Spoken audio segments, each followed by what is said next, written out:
서울시립대학교의 안도열입니다. 그리고 제가 소속 기관이 좀 몇 개 더 있는데 최근에 그 폰 노이만 커미션의 위원이 됐고요. 그리고 작년에 미국에서 그 싱귤레이트 퀀텀이라는 양자 소프트웨어 회사를 만들어서 처음에 초기 투자를 이번에 120만 달러를 마무리를 했습니다. 그래서 폰 노이만 커미션은 그 구글의 그 전 회장인 에릭 슈미트가 24년에 만든 기관으로서 이제 퀀텀과 AI가 앞으로 어떻게 갈 것인지에 대한 그 전략적 그 로드맵과 이제 그 컨설팅을 해주는 목적이고요. 저는 이제 에코시스템 엑스퍼티즈에 속해 있습니다. 아까도 말씀해 주셨지만 24년도에 노벨 물리학상은 그 제프리 힌튼하고 존 호필드가 받았죠. 둘 다 그 연결 관계성, 그 뉴럴 네트워크에 대한 그 업적으로 노벨 물리학상을 받았는데 재미있는 건 올해 노벨 물리학상은 초전도 퀀텀 큐빗을 만들어서 퀀텀 컴퓨터를 개척한 세 분의 물리학자가 받았어요.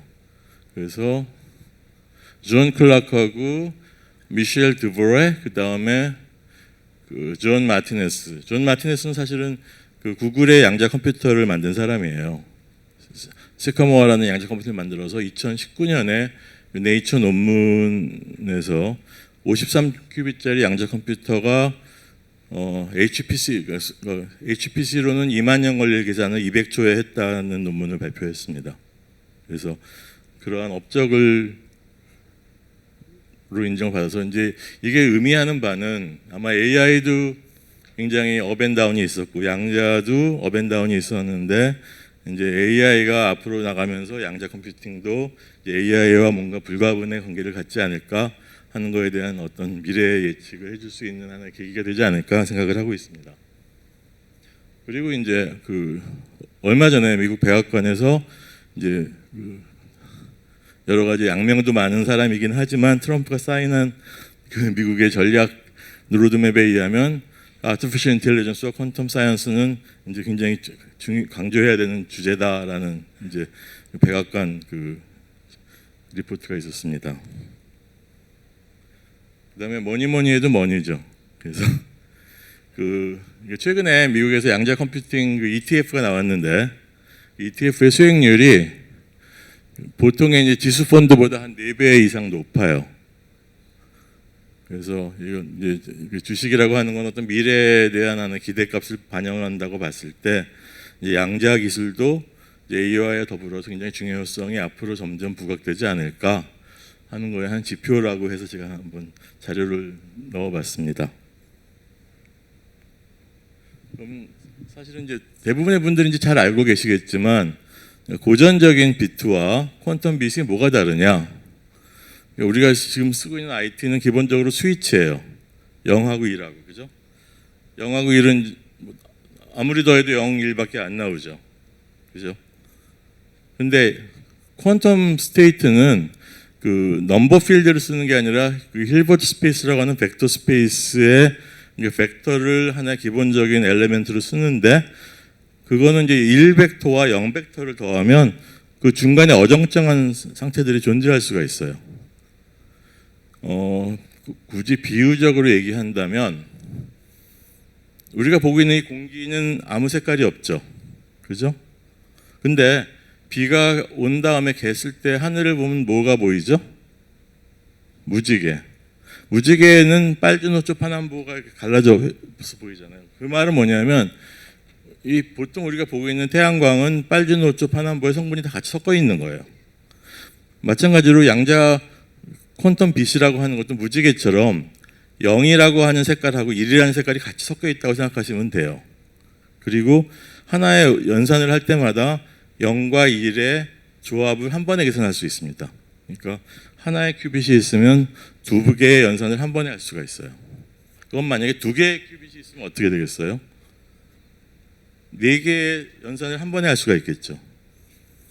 그러니까 요새 많이 나오는 32큐빗짜리 퀀텀 컴퓨터가 있다면 2 곱하기 2 곱하기 2 곱하기 2의 32승번의 연산을 한 번에 할 수 있어요. 2의 32승이면 대략 40억이거든요. 그래서 만약에 한 번 연산하는데 1초씩 걸린다고 하면은 폰 노인만 머신으로 40억 초가 걸리는 계산을 1초에 할 수 있어요. 40억 초라고 하면 대략 100년이거든요. 이를테면 완벽한 양자 컴퓨터가 있고 32큐빅짜리 양자 컴퓨터가 있으면 100년 걸릴 계산을 1초에 할 수 있다. 만약에 64큐빅짜리가 있으면 10,000년 걸릴 계산을 1초에 할 수 있다. 그럼 물론 현재 완벽한 양자 컴퓨터는 존재하지 않습니다. 아직은. 그래서 현재 한 대여섯 개의 여러 가지 서로 다른 기술들이 양자 컴퓨팅 큐빗으로 경쟁을 하고 있고요. 어느 것이 승자가 될지는 잘 몰라요. 근데 대표적인 게 이제 아이온 트랩, 슈퍼 컨덕터, 광자 그 정도를 줄 수가 있습니다. 그리고 사실은 현재 나와 있는 양자 컴퓨터는 굉장히 노이즈예요. 그래서 NISQ라고 부릅니다. 노이즈 인터미디에이트 스케일 퀀텀. 잡음이 하도 많기 때문에 오류 보정을 항상 해줘야 돼요. 그래서 양자 컴퓨터 단독으로 뭔가 연산을 할 수는 없고 이런 식으로 HPC와 양자 컴퓨터가 공존을 해서 하나의 하이브리드 컴퓨팅 시스템을 만들어 가고 있습니다. 아마 적어도 앞으로 몇십 년은 그렇게 갈 것 같아요. 그러니까 지금 우리가 CPU가 있는 컴퓨터지만 GPU를 많이 쓰잖아요. 그런 것처럼 뭐 이제 CPU, GPU, QPU가 결합된 그러한 시스템이 이제 앞으로의 추세를 구성할 것 같습니다. 이건 이제 IBM에서 만든 로드맵이고요. 그렇지만 퀀텀 컴퓨터가 갖고 있는 장점은 뭐냐? 아까 말씀드렸지만 제일 큰 장점은 스피드업이에요.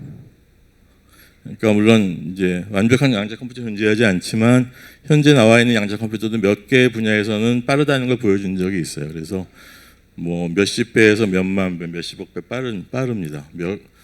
특히 양자 컴퓨터 잘하는 계산은 아까 문 교수님 말씀하신 행렬 곱하는 거예요. 그래서 만약에 500바이 1000의 행렬을 계산하려면 한 50억 번의 연산, 50만 번의 연산을 해야 되는데 양자 컴퓨터는 한 번에 할 수 있어요. 그리고 만약에 10,000바이 만이면 1억 개죠. 1억 개의 연산도 양자 컴퓨터는 한 번에 할 수 있어요. 그 다음에 알파폴드도 나왔지만은 실제로 양자 컴퓨터는 그 양자 상태를 기준으로 하기 때문에 원자 자체를 바로 시뮬레이션 할 수 있어서 그러니까 이상적인 양자 컴퓨터가 있으면 실제 원자 구조, 분자 구조들을 그 근사를 거치지 않고 바로 계산할 수 있어서 매우 정확한 연산을 할 수가 있습니다. 그리고 이제 새로운 이러한 컨셉에 따라서 뭐 밸류나 또 정책하시는 분들이 좋아하는 ROI를 창조할 수도 있을 것 같아요.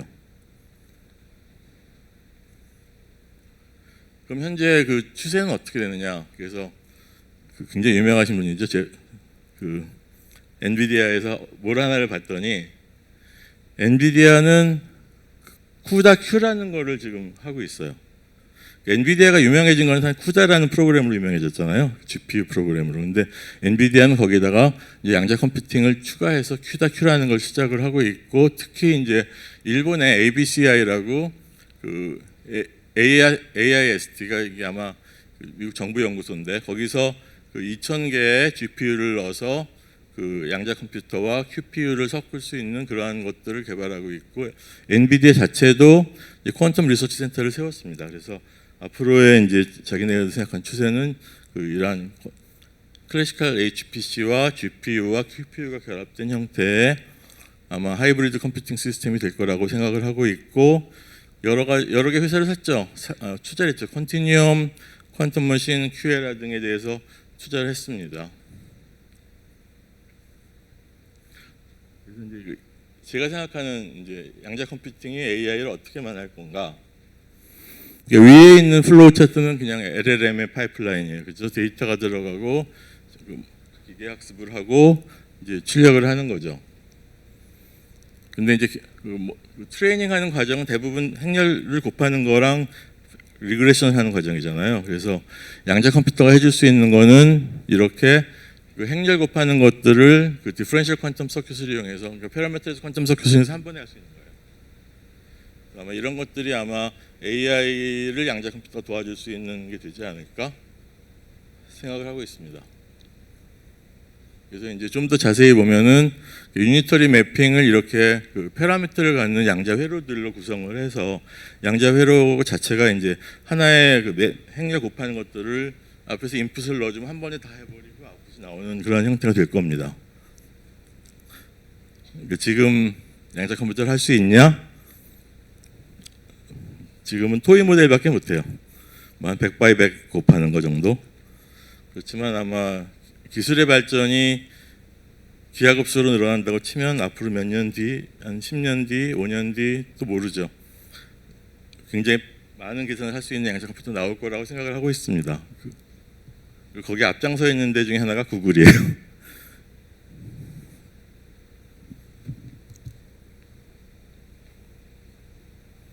그래서 이제 이러한 양자 컴퓨터와 AI가 같이 잘할 수 있는 분야들이 뭘까? 아까 AI도 들었지만 바이오 드럭 쪽 이게 되겠죠, 그죠? 뭐 헬스케어 쪽, 특히 이제 프리시전 메디신 같은 경우 뒤에 프로세스는 반도체 공정 같은 것들을 최적화하는 것들 양자 컴퓨터가 되게 잘해요. 그다음에 로지스틱스, 뭐 지금 쿠팡도 문제가 있지만 결국 그 로지스틱스 문제는 기본적으로는 트래블링 세일즈 문제잖아요. 그래서 트래블링 세일즈 문제 같은 거 옵티마이제이션 하는 것들은 양자 컴퓨터가 잘할 수 있는 분야고 아마 AI랑 결합돼서 잘할 수 있지 않을까 생각하는 분야가 된다면 이렇게 들 수가 있을 거예요. 이건 제 개인적인 생각이라서 사람에 따라서 다르게 생각할 수도 있습니다. 충분히. 그래서 저는 특히 이제 앞에 두 개에 좀 초점을 맞추고 있습니다. 미국에서 보면 클리밴드 클리닉은 미국에서 심장병에서 넘버원인 병원입니다. 그래서 클리밴드 클리닉이 2023년에 IBM 양자 컴퓨터를 샀어요. 그래서 새로운 그 양자 컴퓨팅 프로그램을 생각했는데 퀀텀 이노베이션 프로그램, 퀀텀 이노베이션 캐탈라이저 프로그램이라고 그래가지고 이제 양자 기술이 얼마나 의료 진단과 신약 개발에 도움이 될 수 있는지 이제 여기는 아마 뒤에 AI도 같이 들어갈 것 같긴 합니다. 일단은 앞에 전면에 내세운 양자 컴퓨팅이에요. 그 대표적인 병원이고요, 미국에. 그 다음에 NIH는 다 아시죠? National Institute of Health, 미국의 국립보건원. 미국의 국립보건원에서도 이제 바이오메디컬 이노베이션에 퀀텀 양자 기술이 들어올 거라고 예측을 해서 이제 퀀텀 컴퓨팅과 퀀텀 센싱 두 개의 분야를 잡았습니다. 퀀텀 컴퓨팅은 주로 이제 신약 개발, 그다음에 진단, 그다음에 영상 처리에 대한 것들을 이제 하고 있고 2025년에 NIH에서 이러한 분야에 대해서 그 퀀텀 컴퓨팅 챌린지를 했어요. 그래서 이따가 말씀드리겠지만 저희도 응모를 해서 아무튼 뭐 됐습니다. 그래서 그 말씀 하시기 전에 저희 약간 히스토리를 말씀드리면 대한민국 정부가 굉장히 해안이 있어요. 그래서 1997년에 그 창의적 연구 진흥 사업이라는 프로그램을 만들었습니다. 그 당시에 1년에 12억씩 9년 동안 지원해주는 프로그램이에요. 그것도 연구자 한 명한테. 요새 뭐 리더 사업이라는 게 그런 게 비슷한 게 있죠.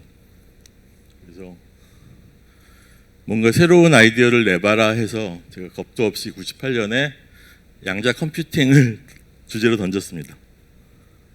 근데 정말 운이 억세게 좋아서 됐어요. 그래서 이제 그때부터 양자 컴퓨팅 쪽에 연구를 해오고 있습니다. 그래서 한 27년 정도 됐고요. 그래서 주로 이제 양자 컴퓨팅 저는 제가 시작했던 분야는 퀀텀 인포메이션 티오리, 정보 이론을 샤논의 정보 이론은 이제 넘버 필드에 대응하는 건데 이거를 이제 힐버트 스페이스 벡터로 업그레이드를 해야 되니까 그 번역하는 일을 주로 한 20몇 년 동안 해왔습니다. 그래서 양자 정보 이론과 최근 한 4, 5년간은 양자 알고리즘에 포커스를 두고 있고 이제 어쩌다 보니까 그 유체역학 문제를 양자 컴퓨터로 푸는 일을 하게 됐어요. 유체역학 나비스톡스케이션이 사실은 난제 중에 하나거든요. 수학적으로 해가 존재한다는 것이 증명이 안 돼 있는 분야고 뭐 우리가 많이 쓰죠. 유체 항공기 설계하는데 아니면 뭐 기후 예측하는데 계산 시간이 어마어마하게 들어요. 그래서 제가 그 카이를 가봤는데 그 엔진에 들어가는 부분의 부위를 설계하는데 보통 한 달 걸린대요. 시뮬레이션 하면. 그리고 저는 이제 이게 하게 된 게 미국 공군에서 극초음속 풍동 설계하는 거를 양자 컴퓨터로 하는 거를 가능한지를 알아봐 달라고 해서 계산해봤더니 이제 극초음속 풍동을 갖고 있는 나라가 전 세계에서 러시아밖에 없어요. 그래서 미국은 다 그냥 컴퓨터로 시뮬레이션 하는데 몇 달씩 걸려요. 시뮬레이션 하는데 정확도가 담보되는 것도 아니고. 그래서 이제 그걸 하다가 이제 유체역학 쪽에 양자 컴퓨팅을 적용하는 연구를 하게 됐고, 이제 그러면서 이제 그 요소 기술들이 뭐가 있나를 봤더니 중요한 게 이제 아까 보여드렸던 이런 회로, 양자 회로를 최적화하는, 이런 양자 회로들을 최적화하는 게 가장 중요한 이슈 중에 하나더라 하는 걸 이제 알게 됐고, 그래서 이제 양자 회로에 대한 최적화 문제, 그리고 이제 NISQ 같은 경우는 오류가 되게 많으니까 오류를 어떻게 보정하느냐 하는 오류 보정에 대한 문제, 그리고 이제 유체역학 문제에 대한 연구를 해왔습니다. 그리고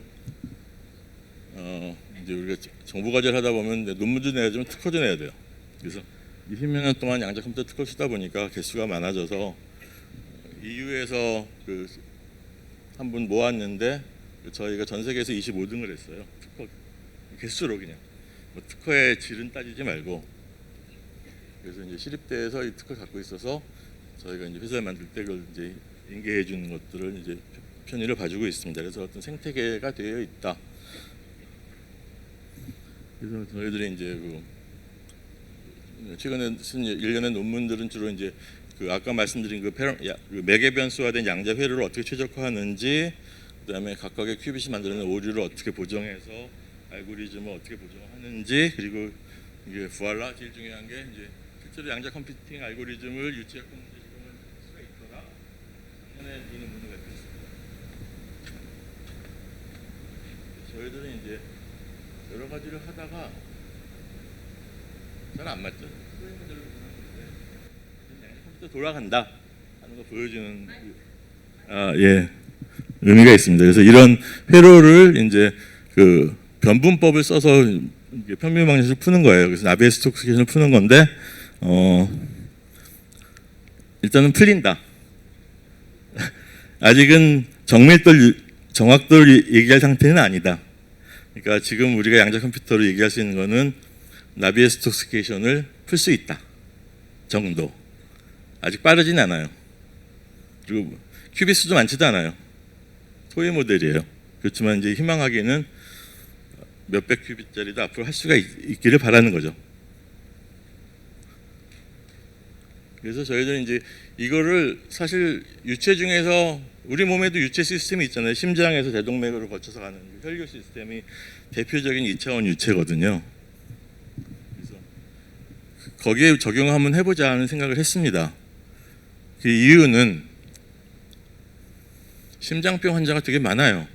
주변에 돌아가신 분도 많고, 대략 인구의 10%가 뭐 증증, 경증을 떠나서 심장병을 갖고 있어요.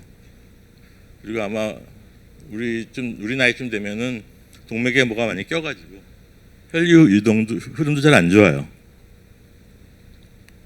근데 전통적으로 이제 이러한 그 스테노시스라고 그러죠. 그 동맥 협착증을 이제 진단하는 방법은 CT를 찍어요. CT를 찍으면 CT 영상이 이제 좀 거뭇거뭇하게 동맥에 많다 그러면 어떻게 하죠? 일단 열어요. 째서 열어보고 동맥에 카텐처를 박아서 이제 실제로 재보는 거죠. 혈류가 얼마나 흐르나. 그걸 이제 보통 그 침습성 인베이시브 메소드라고 하는데 현재 제일 많이 쓰고 있어요.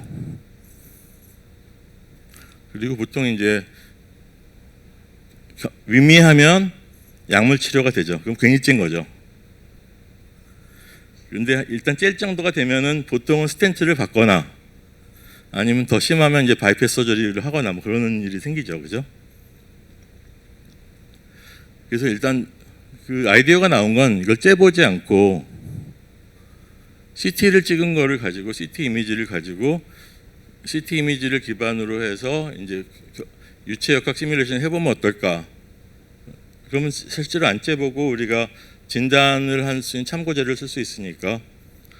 그래서 처음 시작한 데는 하트플로우라는 미국 회사예요. 그걸 우리가 CTFF라고 하는데 한 10시간 걸려요. 시뮬레이션 하는 게.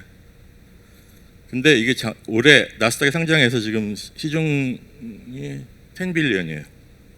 왜냐하면 미국에 지금 보험 수가가 있는데 그 보험 수가가 이 CT를 찍고 시뮬레이션 하는 걸 인정해줘서 한번 그 스캔하면은 $1,000거든요. $1,000거든요.